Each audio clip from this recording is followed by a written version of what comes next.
bienvenido a un capítulo más de Psicotendencias, un espacio en donde para tu conocimiento abordamos temáticas relacionadas con la psicología de una manera mucho más clara y amplia. En este día vamos a estar abordando una temática que nos han estado pidiendo muchísimo y es la historia de una ciencia que aunque es reciente, aunque es relativamente joven en comparación a otras ciencias, sin embargo desde su creación, desde sus inicios, ha generado un impacto muy significativo dentro de nuestra sociedad. Esa ciencia es la psicología. Y quizás en este momento estarás muy sorprendido preguntándote, ¿la psicología es una ciencia? ¿Por qué la psicología es una ciencia? Bueno, te lo explicaremos.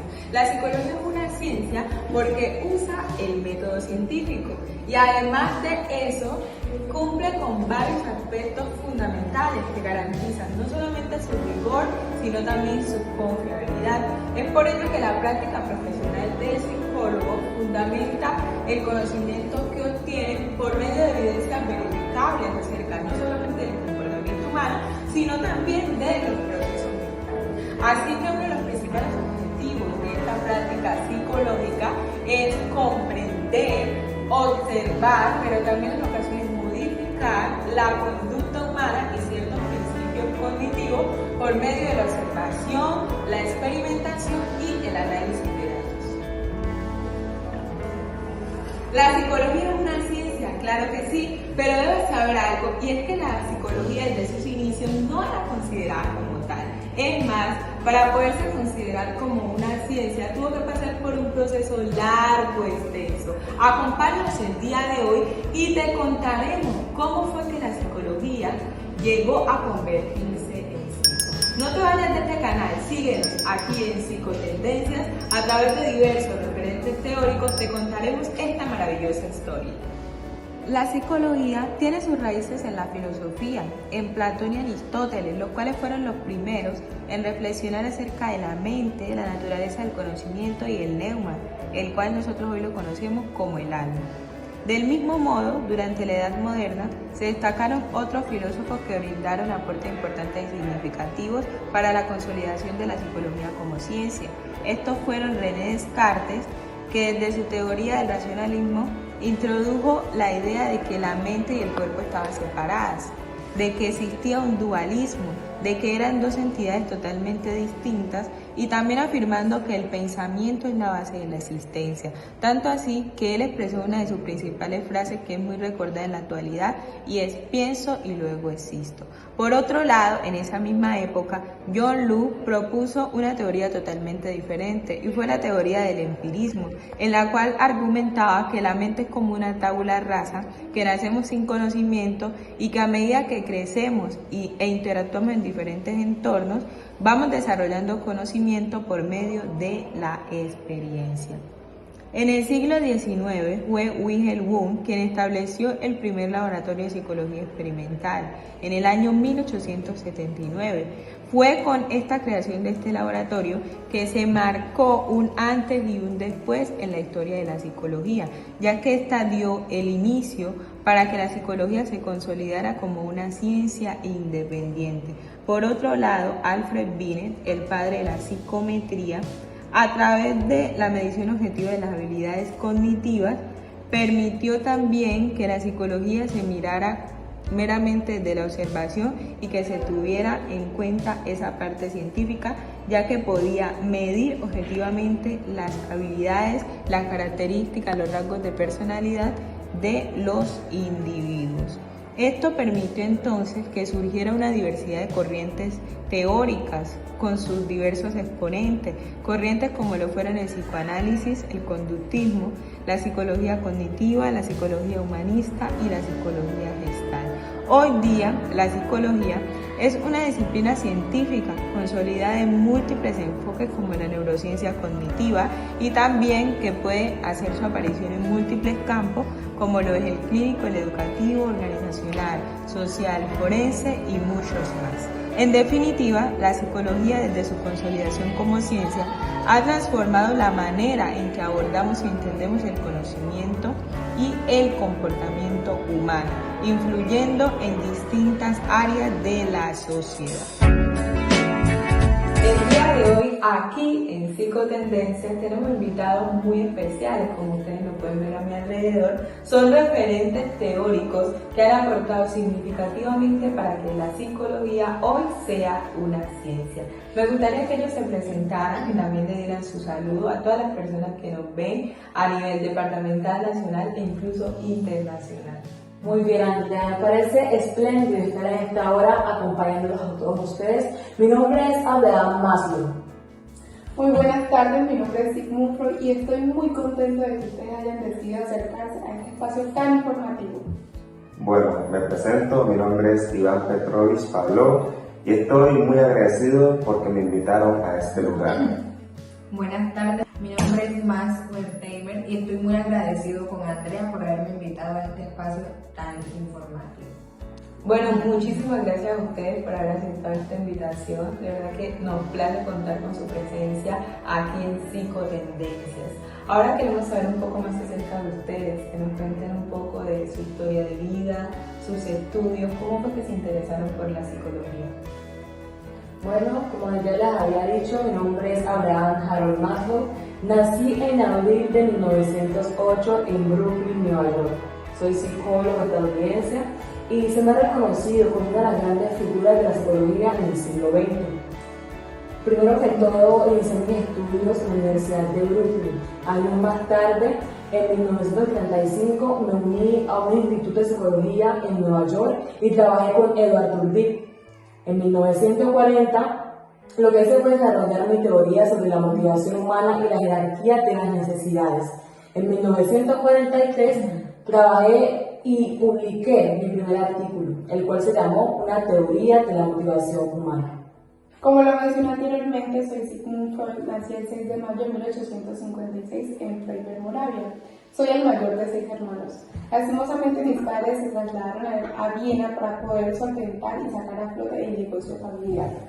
A pesar de ser un joven de origen judío, fui educado bajo el margen de una idea nacionalista y religiosa.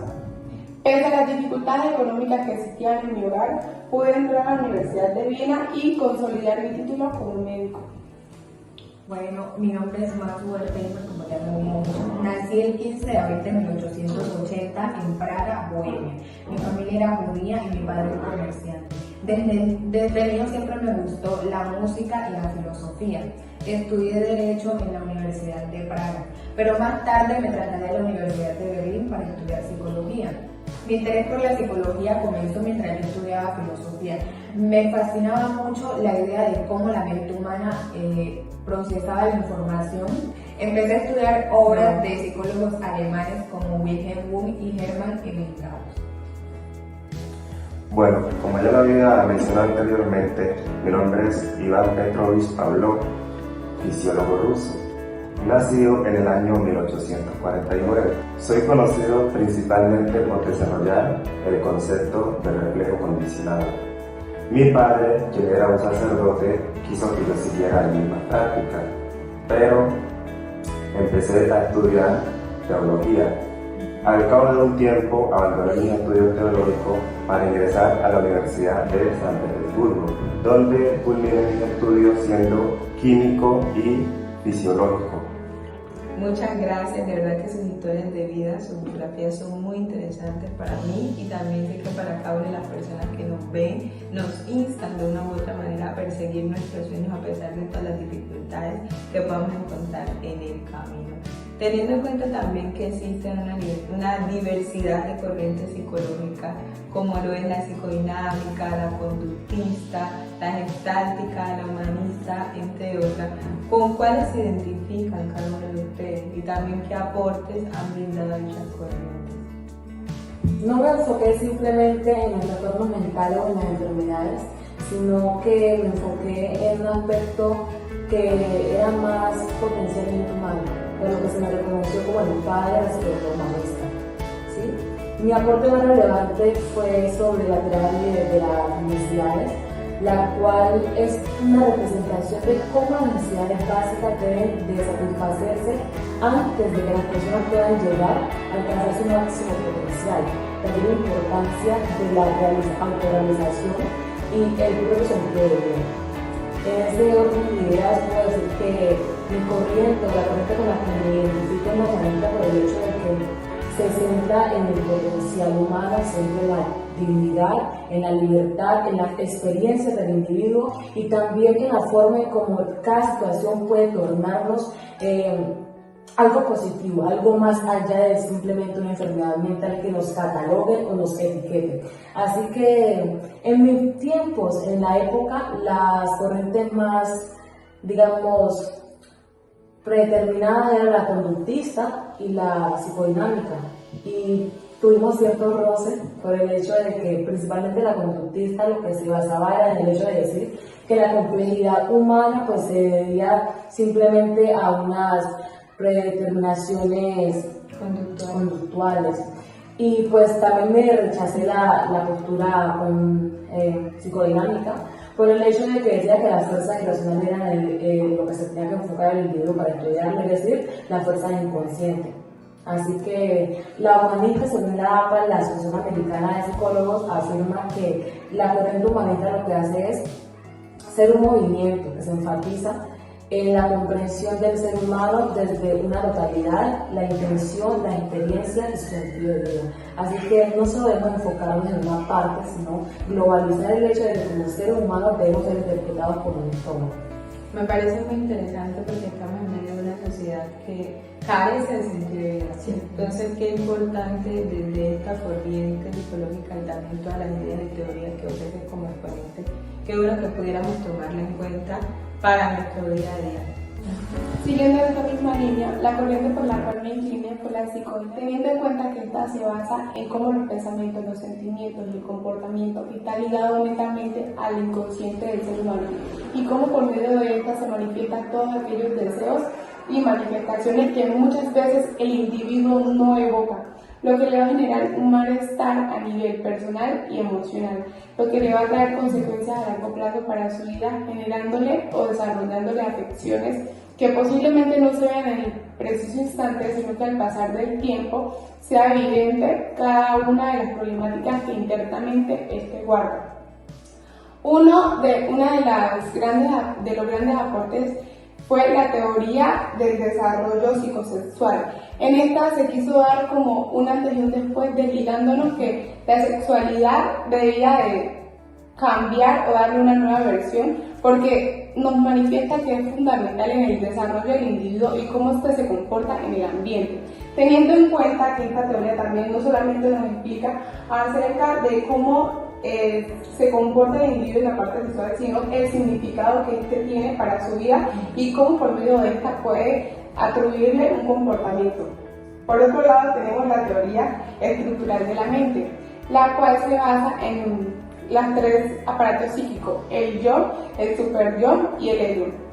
El yo es toda esa parte consciente, lo que las personas logran observar del individuo, lo que él manifiesta. El ello es toda esa parte instintiva, todo eso reprimido que en algún momento de nuestra vida se va a evocar, pero de una manera más irracional, teniendo en cuenta que vienen siendo impulsos que el propio individuo manifiesta. Y el superyo es todo ese componente moral que le permite al ser determinar qué está bien y qué está mal para de esa manera poder actuar y desarrollar ciertas actividades para su día a día. También hay que tener en cuenta que para consolidarse el psicoanálisis se necesitó la técnica de la asociación libre, que fue la que le permitió al terapeuta escuchar lo que manifestaba el paciente, entender la complejidad de lo que él manifestaba y lo que él sentía en su totalidad, sin disminuir o sin quitar alguna palabra que considera que fuera menos, porque todo era parte de ese proceso y todo era fundamental para poder entender lo que sucedía en la psique del mismo. Bueno, yo me identifico con la corriente gestáltica y esta idea surgió, para crear esta corriente, surgió en 1910 mientras viajaba en tren. Entonces allí me di cuenta que la mente humana procesa la información no de manera individual como se creía, sino que lo hace de manera conjunta. Y más tarde esta idea se convirtió en la base de lo que sería la teoría de la Gestalt. Esta se basa en la idea de que la percepción humana es un proceso holístico, es decir, que la mente humana no percibe las cosas de manera individual, sino de forma conjunta. Esta teoría se enfoca en que la mente humana organiza la información visual y auditiva. Para probar esta teoría realicé una serie de experimentos, principalmente uno donde utilicé una serie de luces y sonidos y utilicé a ciertas personas donde ellos manifestaban que veían imágenes o figuras moviéndose cuando realmente no había ninguna imagen en sí. Bueno, continuando, yo me identifico con la corriente conductista. ¿Por qué? Porque se enfoca en el estudio de la conducta humana a partir de los estímulos y respuestas que provienen del ambiente. Mis principales aportes a esta teoría lo fueron el condicionamiento clásico y reflejos condicionados, realizando una serie de experimentos con animales para ver cómo el ambiente puede modificar o alterar una conducta o un estímulo.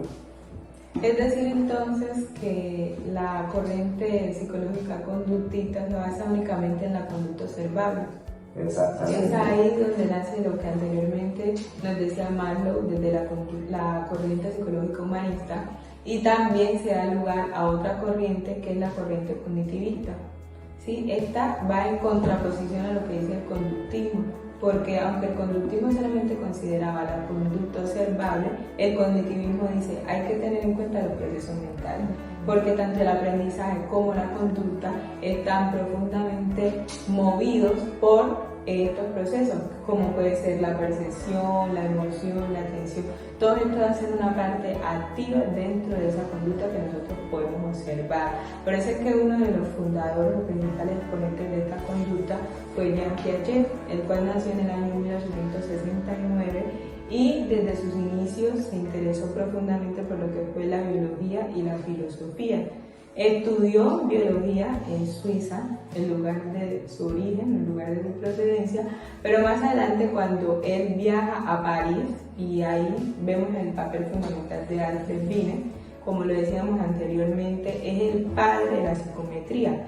Cuando Jean Piaget empieza a trabajar con Alfred Binet, él se da cuenta de que el desarrollo intelectual de los niños no era como lo pensaban anteriormente, sino que hay que analizar muchas cosas a profundidad. Entonces esto le permite a él crear muchas teorías respecto a la cognición, respecto al aprendizaje, lo cual hasta el día de hoy son aportes fundamentales porque pudieron modificar la educación y modificar la manera en que nosotros tratamos el conocimiento. Tanto así que hoy en día por eso es fundamental que en las instituciones educativas el aprendizaje no solamente se dé de manera mecánica, sino también a través del descubrimiento, que sea una exploración activa y que los niños puedan construir ellos mismos de forma activa su propio conocimiento. De manera que estos temas sean puestos sobre la mesa, porque se debe tener en cuenta el hecho de que, aunque hay muchas corrientes, hay muchas ideologías, teorías, hay muchos experimentos que hemos realizado en pro de la misma psicología como tal. Y eso nos ayuda a unirnos, porque aunque hay diversidades, tenemos que tener en cuenta que hay un solo objetivo, que es el ser humano y la forma en cómo se puede promover su salud mental, su integralidad, desde un aspecto conductista, cognitivista, desde un aspecto integral, donde se ve como un todo, desde un aspecto que va más allá de su experiencia de vida, un aspecto inclasífico. Así que es relevante todo esto y saber que contamos con muchos aportes que nos sustentan como ciencia y que nos ayudan a cooperar entre sí. Muchísimas gracias, Malo, muchísimas gracias a cada uno de ustedes, Freud, gracias por estar aquí. Juan Pablo, de verdad que muchas gracias por haber aceptado esta invitación, de verdad que para nosotros este conocimiento es maravilloso, lo vamos a aplicar también a nuestra vida y gracias a cada uno de ustedes también que pudieron sacar espacio de su tiempo y no solamente hoy, sino que siempre están ahí dándonos sus comentarios en este maravilloso espacio Psicotendencias. Por ello, les invitamos a que sigan en nuestro canal, a que se suscriban si aún no lo han hecho, porque vamos a tener muchos espacios como este y también invitados muy especiales. Muchas gracias. Bye.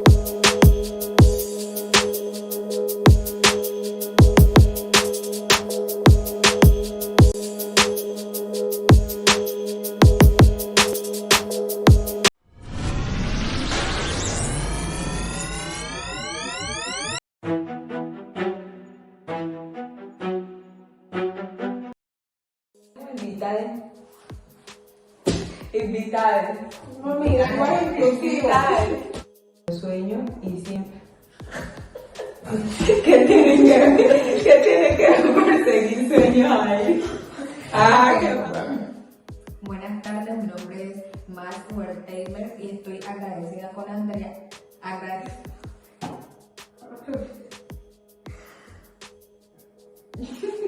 No, yo creo que esa ahí no va a arreglarlo, porque es que también brindan su saludo a todas las personas que nos ven a nivel departamental, nacional e incluso internacional.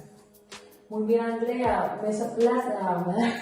Ay, no, De un espacio para... colocar y pegar. Sí. Pausa. Ven, pícalo. no, No, va a seguimos. le cortamos Se esa corta, parte. mira. Muy bien, Andrea, me parece espléndido estar en esta hora acompañándolos.